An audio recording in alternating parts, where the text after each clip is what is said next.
నా పేరు కాటం శివ, బీఆర్ఎస్ విద్యార్థి విభాగం రాష్ట్ర కార్యదర్శి, ఉస్మానియా యూనివర్సిటీ.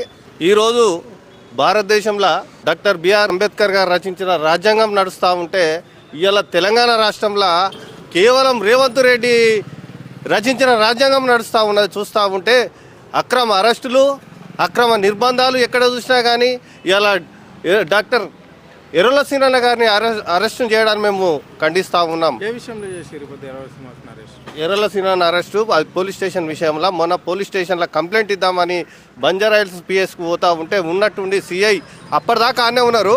ఆ తర్వాత వీళ్ళని చూసి హుజరాబాద్ ఎమ్మెల్యే పాడి కౌశిక్ రెడ్డి కానీ ఎర్రల సీనన్న కానీ అక్కడికి చేరుకున్న సమయంలో వీళ్ళు బయటికి వెళ్ళినందుకు, వాళ్ళు నిరసన తెలిపినందుకు, ఇప్పుడు ఎక్కడ నిరసన తెలిపితే ఇప్పుడు మాకు డాక్టర్ ఎక్కడ ప్రశ్నించినా కానీ అవి అరెస్టులు, నిర్బంధాలు చేయడానికి మేము తీవ్రంగా ఖండిస్తూ ఉన్నాం. ఖబర్దార్ రేవంత్ రెడ్డి, నిర్బంధాలతోని నువ్వు అక్రమ అరెస్టులతోని ఉద్యమాన్ని ఆపలేవు. నేను ప్రశ్నిస్తూ ఉంటాము. నీ 6 గ్యారెంటీలో నువ్వు అన్ని జూటా గ్యారెంటీలు ఇచ్చినావు, వాటి మేము పోరాడుతూనే ఉంటాము. ఇలా డాక్టర్ ఎర్రల సీనన్న తెలంగాణ ఉద్యమంలో ఎన్నో కేసులు వేసుకొని ఎన్నోసార్లు జైలుకు పోయి వచ్చిన వ్యక్తి. ఆ తర్వాత ఆయనే ఒక ఎస్సీ ఎస్టీ కమిషన్ చైర్మన్గా ఉండి ఇవాళ ఒక కమిషన్ విలువలను, కమిషన్ను దేశవ్యాప్తంగా దానికి ఉన్నతమైన స్థానాన్ని కల్పించండి ఇవాళ డాక్టర్ ఎర్రల సీనన్న. అసంటి వ్యక్తిని నువ్వు ఈరోజు అరెస్ట్ చేసినావు. ఎంతమందిని అరెస్ట్ చేస్తావు? ఎంతమంది మేధావులను, ఎంతమంది ఉద్యమకారులను అరెస్ట్ చేస్తావు? అరెస్టులతోని నువ్వు సాధించేది ఏముంటుంది? నువ్వు సంక్షేమ నాయన అంటే నువ్వు అరెస్టులతోని అక్రమ అరెస్టులు చేసుకుంటా, ప్రశ్నించే గొంతుకలు నొక్కుతా అంటే మేము చూస్తూ ఊరుకునే లేదు. ఖబర్దార్ రేవంత్ రెడ్డి, నువ్వు ఇలాగే ఈ పరిపాలన కొనసాగితే నిన్ను అడుగడుగునా అడ్డుకుంటాము. రాబోయే స్థానిక సంస్థల ఎలక్షన్లలో కావచ్చు, ఎక్కడైనా ప్రజలు నిన్ను బొందబెట్టే రోజుల దగ్గర ఉన్నాయని గుర్తుపెట్టుకో బిడ్డ రేవంత్ రెడ్డి. ఇలా తెలంగాణ రాష్ట్రంలో చూస్తే రైతులను ఎక్కడిదక్కడ నిర్బంధించి మన లగచర్ర ఘటన చూసుకుంటే రైతులను అరెస్ట్ చేసినావు.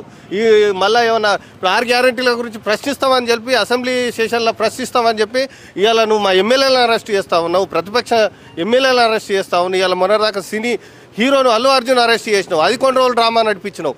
అంటే ఒక రైతు బంధు చేయాల్సిన సమయంలో నువ్వు ఈ అరెస్టులు, ఈ డైవర్షన్ పాలిటిక్స్ చేస్తూ ఉన్నావు రేవంత్ రెడ్డి గారు. నువ్వు ఇట్లా అరెస్ట్ చేసి ఏం సాధిస్తావని మేము ప్రశ్నిస్తూ ఉన్నాం నిన్ను.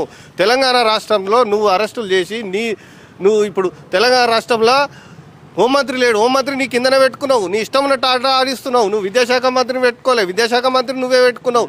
ఇవాళ తెలంగాణ రాష్ట్రంలో 58 మంది గురుకుల విద్యార్థులు చచ్చిపోతే మరి నిన్నెన్ని మాటలు అరెస్ట్ చేయాలి? ఎన్ని మాటలు అరెస్ట్ చేయాలి? దీనికి నైతిక బాధ్యత వహించి నువ్వు సీఎం పదవి నుంచి రాజీనామా చేసి దిగిపోతావా చెప్పు. నువ్వు ఎక్కడో ఏ గొడవలు అవుతా ఉంటే నువ్వు ఒక్కరు చనిపోతేనే నువ్వు ఇంత అరెస్ట్ చేసి కల్లోలం చేస్తూ ఉన్నావు రాష్ట్రాన్ని. మరి 58 మంది గురుకుల విద్యార్థులు చనిపోతూ ఉంటే నువ్వు ఎటు పోయినావు? నువ్వు ఏం చేస్తా ఉన్నావు? నువ్వు దీనికి బాధ్యత వహిస్తావా? నిన్నెన్నిసార్లు ఏ జైలుకు పంపాలి నిన్ను? ఎందుకు? వాళ్ళ ప్రాణాలు కావా? వాళ్ళ తల్లిదండ్రుల గోస నీకు తలగదా? సన్నబియ్యం కేసీఆర్ హయాంలో సన్నబియ్యం పెట్టి గురుకులాలను జాతీయ వ్యాప్తం చేసి ఉన్నతమైన విద్యను అందించిండు కేసీఆర్. ఇవాళ నువ్వు కనీసం మధ్యాహ్న భోజనం పెట్టట్లేదు, కలుషితమైన ఆహారం పెట్టి విద్యార్థులు చనిపోతూ ఉంటే, నువ్వు రైతుల కోసం పడతా ఉంటే, నువ్వు రైతులు ఆత్మహత్య చేసుకుంటే వాళ్ళ ప్రాణాలు కావా? ఆ ప్రాణాలకు నువ్వు నైతిక బాధ్యత వహిస్తావా అని ప్రశ్నిస్తూ ఉన్నాం. రేవంత్ రెడ్డి గారు ఖబర్దార్. ఈనాడు తెలంగాణ ఉద్యమంలో అయినటువంటి రేవంత్ రెడ్డిని తెలంగాణ ప్రజలు మోసపోయి ముఖ్యమంత్రిని చేశారు. ఇవాళ తెలంగాణ ఉద్యమకారుడు, ఉస్మానియా యూనివర్సిటీలో ఉద్యమాన్ని ఉవ్వెత్తున లేపినటువంటి వ్యక్తి డాక్టర్ ఎర్రల సీనన్న నాయకత్వంలో ఎస్సీ ఎస్టీ కమిషన్ ఎన్నడూ లేని విధంగా పేద ప్రజలకు ఎంతో ఉపయోగపడింది. అదేవిధంగా ఇవాళ దొంగ కేసులు పెట్టి అరెస్ట్ చేయడం, ఈ సిగ్గుచేటు. ఒకసారి చూసుకుంటే లగచర్ల రైతులను అరెస్ట్ చేశారు, తర్వాత రాజకీయ నాయకులను అరెస్ట్ చేశారు, తర్వాత సినీ ప్రముఖులను అరెస్ట్ చేశారు, ఈరోజు విద్యార్థి ఉద్యమకారులను అరెస్ట్ చేశారు. ఈ ముమ్మాటికి నీ పైన రాజకీయ కుట్ర చేసి ఈ భాగవతాలాడుతున్న రేవంత్ రెడ్డి ఇవాళను రైతుల గురించి పట్టించుకో. సినీ ప్రముఖులేంది ఇలా కేటీఆర్ అన్న మీద అరెస్ట్ చేసినప్పుడు ఈ కార్ రేసింగ్ పెట్టిరని చెప్పి హైకోర్టులో మాట్లాడొద్దని చెప్పారు. మరి అదే అల్లు అర్జున్ కేసు కూడా కోర్టులో ఉన్నప్పుడు నువ్వు అసెంబ్లీలో ఏ విధంగా మాట్లాడతావు?